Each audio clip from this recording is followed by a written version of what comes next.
प्रणाम मित्रों। तो चलिए आज हम लोग राम लक्ष्मण परशुराम संवाद के चौथे पद को पढ़ेंगे।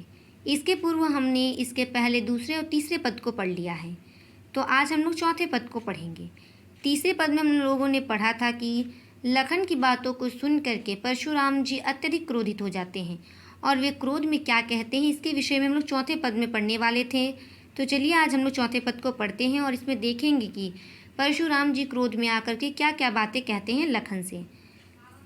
कौशिक सुनहु मंद एहिउ बालकु, कुटिलु काल बस निज कुल घालकु। भानु वंश राकेश कलंकु, निपट निरंकुशु अबूधु असंकु। काल कवलु को होइए छन माही, कहो पुकारी खोरी मोहि नाही। तुम्ही हट कहूँ जो चहूँ बारा, कही प्रतापु बलिरोष हमारा।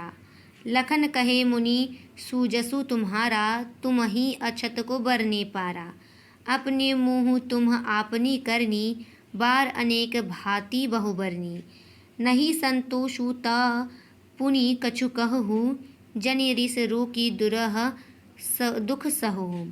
वीर व्रति तुम धीर अछोभा, गारी देत न पाहु शोभा। सूर समर करनी करही, कही न जनावही आपू। विद्यमान रन पाई रिपु, कायर कथही प्रतापु। परशुराम जी क्रोध में आकर के कहते हैं कि कौशिक सुनहु मंद यही बालकु, अर्थात कौशिक का अर्थ यहाँ पर है विश्वामित्र जी से। तो परशुराम जी कहते हैं हे विश्वामित्र सुनो, यह बालक बहुत ही उदंड है। कुटिलु काल बस निज कुल घालकु, अर्थात और ये बालक उदंड मूर्ख होने के साथ साथ कुटिल भी है और यह अपने काल का घातक स्वयं बन रहा है, क्योंकि ये जिस प्रकार की वाणी का प्रयोग कर रहा है और जिस प्रकार से मुझे व्यंग्यपूर्ण बातें कह रहा है, निसंदेह मैं इसका वध कर दूंगा, जिससे इसके कुल का नाश हो सकता है।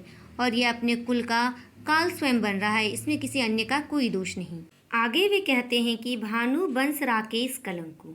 भानु का अर्थ सूर्य होता है और श्री रामचंद्र जी सूर्य वंश से थे।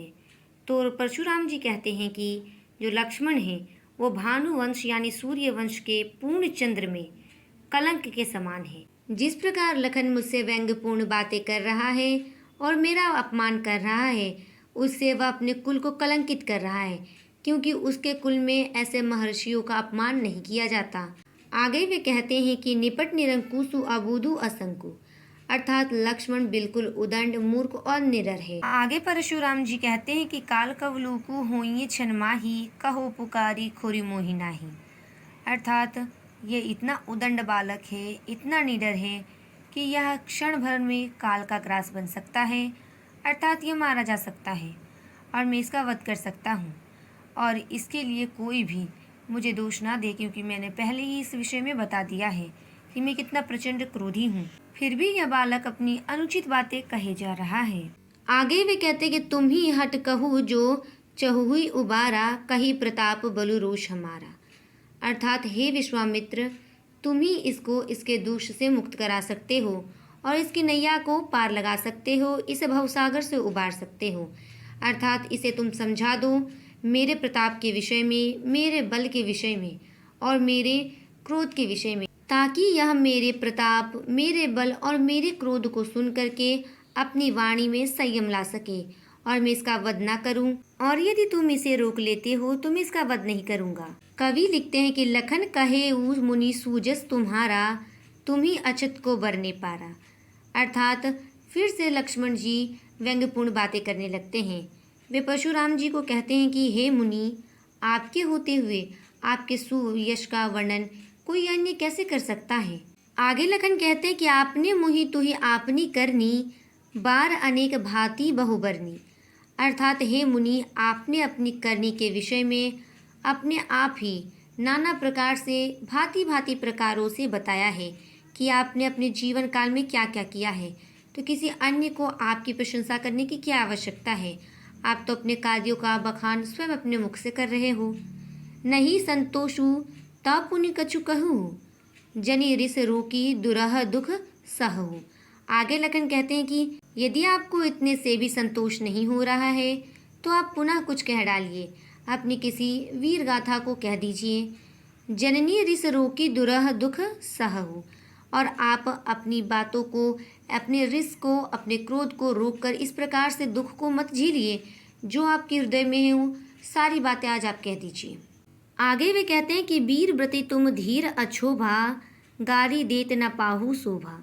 अर्थात हे मुनि, आप वीरता का व्रत धारण करने वाले धैर्यवान पुरुष हो। आपको इस प्रकार गाली देना शोभा नहीं देता। आगे लखन कहते हैं कि सूर समर करनी करही, कही न जनावही आपो। अर्थात जो शूरवीर होते हैं वे समर यानी कि युद्ध में अपनी करनी के माध्यम से अपनी कथनी को सिद्ध करते हैं, यानी कि वे अपने पराक्रम को अपने करनी के माध्यम से प्रदर्शित करते हैं। इस प्रकार वह अपने गुणों का, अपने ऐश्वर्य का, अपने प्रताप का, अपने बल का बखान नहीं करते हैं। आगे वे कहते हैं कि विद्यमान रन पाई रिपुकायर कतही प्रतापो। अर्थात शत्रु को युद्ध में उपस्थित पाकर कायर ही अपने प्रताप की बढ़ाई किया करते हैं, अर्थात डींग हाँका करते हैं। यानी कि अप्रत्यक्ष रूप से लक्ष्मण जी परशुराम जी द्वारा कहे गए सभी वाक्यों को, यानी कि जो परशुराम जी अपने गुणों का बखान कर रहे हैं उसके लिए वे उन्हें कायर कह रहे हैं।